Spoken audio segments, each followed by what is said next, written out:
Hello दोस्तों, नमस्कार। एक बार फिर स्वागत है आप सभी का मेरे यूट्यूब चैनल में। दोस्तों, एक बार फिर हाजिर हूँ आपके सामने एक नई अपडेट्स को लेकर। दोस्तों, आप स्क्रीन पर देख रहे हैं, यहाँ पर हमारे मध्य प्रदेश के जो नए मुख्यमंत्री हैं डॉक्टर मोहन यादव जी स्क्रीन पर दिखाई दे रहे हैं। ये 26 जनवरी के दिन कुछ बोलते हुए नज़र आ रहे हैं। इन्होंने बहुत ही महत्वपूर्ण बात बोली है उन बेरोज़गार अभ्यर्थियों के लिए जो काफ़ी लंबे समय से ईएसबी के द्वारा निकाली गई वैकेंसी के रिज़ल्ट का इंतज़ार कर रहे हैं। जी हाँ दोस्तों, हमारे मोहन यादव जी ने इनके बारे में कुछ कहा है और क्या कहा है, चलिए जानते हैं इसके बारे में। तो ये बहुत ही महत्वपूर्ण है समझना। प्रदान किए गए। माननीय मित्रों, ये आपको जानकारी देना चाहूंगा कि जिनको हमने नियुक्ति पत्र दिए हैं, आमतौर पर इनका पुलिस वेरिफिकेशन, उनके अलग अलग प्रकार की जांच, ऐसे सारे लोगों के लिए हमारी परंपरा थी कि उनको 4 से 6 महीने का समय लगता था।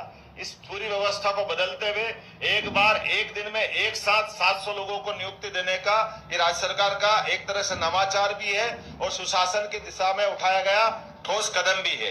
कर्मचारी चयन मंडल के माध्यम से लगभग 28,000 पदों के लिए आयोजित भर्ती परीक्षाओं के परिणाम भी शीघ्र घोषित कर उन्हें नियुक्ति पत्र प्रदान करने के लिए सरकार गंभीर है और बहुत जल्दी इसमें ठोस कदम उठाए जाएंगे। इतना ही नहीं, इस मौके पर सीएम मोहन। तो सुना दोस्तों आपने कि हमारे जो मुख्यमंत्री जी हैं इन्होंने क्या कहा है। ये इन्होंने कहा है कि बहुत ही जल्द ईएसबी के द्वारा निकाली गई जो वैकेंसी है ना, इनका रिजल्ट बहुत जल्दी घोषित कर दिया जाएगा। इसमें लगभग 28,000 पोस्टों के बारे में बताया गया है कि 28,000 पोस्टों के लिए जो अभ्यर्थी हैं, लगभग इसमें मान के चलिए 15 से 20 लाख अभ्यर्थी ऐसे हैं जिन्होंने इस एग्ज़ाम्स को दिए थे और लगभग 5 एग्ज़ाम्स ऐसे हैं जिनका रिज़ल्ट आना भी बाकी है, जिसमें सबसे महत्वपूर्ण है आपका ग्रुप 4 का रिज़ल्ट, है ना ये।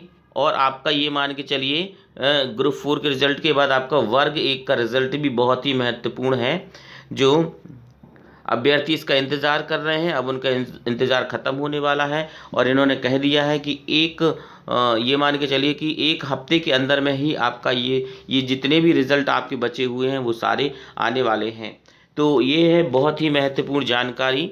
अब मध्य प्रदेश सरकार कुछ करने वाली है। अब आपके लिए ज़रूरत है इस रिज़ल्ट को देखने के लिए कि रिज़ल्ट ये आएगा और इसके बाद इसकी आगे की जो प्रक्रिया है वो बहुत तेज़ी से हो। इसके लिए हम सबको एक साथ होना बहुत ज़रूरी है। जितने भी अभ्यर्थी परीक्षा की तैयारी करते हैं उनके लिए ये जानना बहुत ज़रूरी है कि आगे की इनकी रणनीति क्या होने वाली, क्योंकि आप ये मान के चलिए कि लोकसभा का जो चुनाव है वो आपका अप्रैल में या मई में हो जाएगा और उसके पहले से आचार संहिता लग जाएगी। तो फरवरी के महीने में ही आपके पास समय है। उसके बाद आचार संहिता लगने के बाद फिर से ये सारा काम रुक जाएगा और 4-6 महीने के लिए फिर हम पीछे चले जाएंगे दोस्तों। तो जितने भी अभ्यर्थी चाहते हैं कि ये काम जल्दी से जल्दी हो, तो इसका सबसे अच्छा तरीका ये है कि भोपाल में हम प्रदर्शन करें। और हम ये, क्योंकि आपको पता है कि पटवारी की जो परीक्षा हुई थी उसका भी अभी कुछ नहीं हुआ है, उस भर्ती परीक्षा को रोक दिया गया है।